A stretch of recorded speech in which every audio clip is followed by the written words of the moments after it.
আল্লামা হাকিম মোহাম্মদ আখতার সাহেব রহমতুল্লাহ আলাইহি বলেন, এ দুনিয়ার পাপীরা, পাপ তোমার যতই হোক আল্লাহর রহমত থেকে কখনো নিরাশ হও না। কেন? আল্লাহ পাক দুনিয়াতে যে মহাসাগর তৈরি করেছেন পানির, এর চাইতে আল্লাহর মাগফিরাতের মহাসাগর কত বড় পৃথিবীর কেউ ভাবতেও পারবে না। সঙ্গত কারণে তুমি আর আমি 100 বছর, 200 বছর, 500 বছর, 1000 বছর পর্যন্ত আমলগুলি নষ্ট করতে করতে করতে করতে করতে করতে গান্দা বানায় ফেলে দিয়েছি।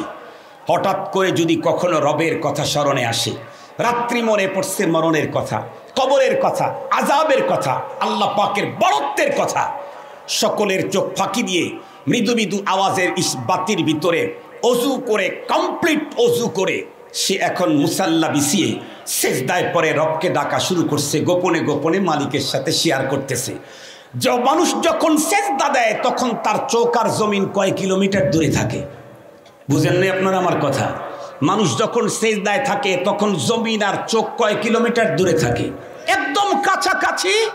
কোনো মানুষ 1000 বছর অপরাধ করার পরে সত্যিকার অর্থে লজ্জিত আর ভয় যদি মালিকের কুদরতে সেজদা দিয়ে চোখের পানি ছাড়তে পারে, ওর চোখের পানি জমিনে পড়ার আগেই আল্লাহর মাগফিরাতের সমুদ্রে এমন তরঙ্গ তৈরি হয়, এক ধাক্কায় বান্দার 1000 বছরের অপরাধ ক্ষমা হয়ে যায়।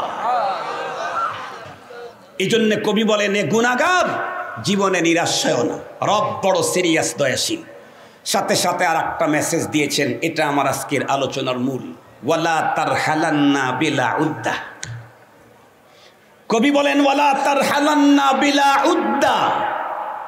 আল্লাহ অনেক দয়াবান, তাই বলে তুমি পরপারের জগতে যাইতে পুঁজি ছাড়া এ পথ অগ্রসর হইও না। কেন? ফাইন্নাত তরিকা মাখুফুন মাখুফ। পরপারের পথ বড় ডেয়ারিং, বড় ভয়ঙ্কর, বড় ভয়ঙ্কর। এর বাঁকে বাঁকে, ফাঁকে ফাঁকে মোবাইল কোড বসানো আছে। এজন্য 2টা পুঁজি দুনিয়ার থেকে তুমি নিয়ে যাও। কয়টা পুঁজি? আর জোরে বলেন, কয়টা পুঁজি?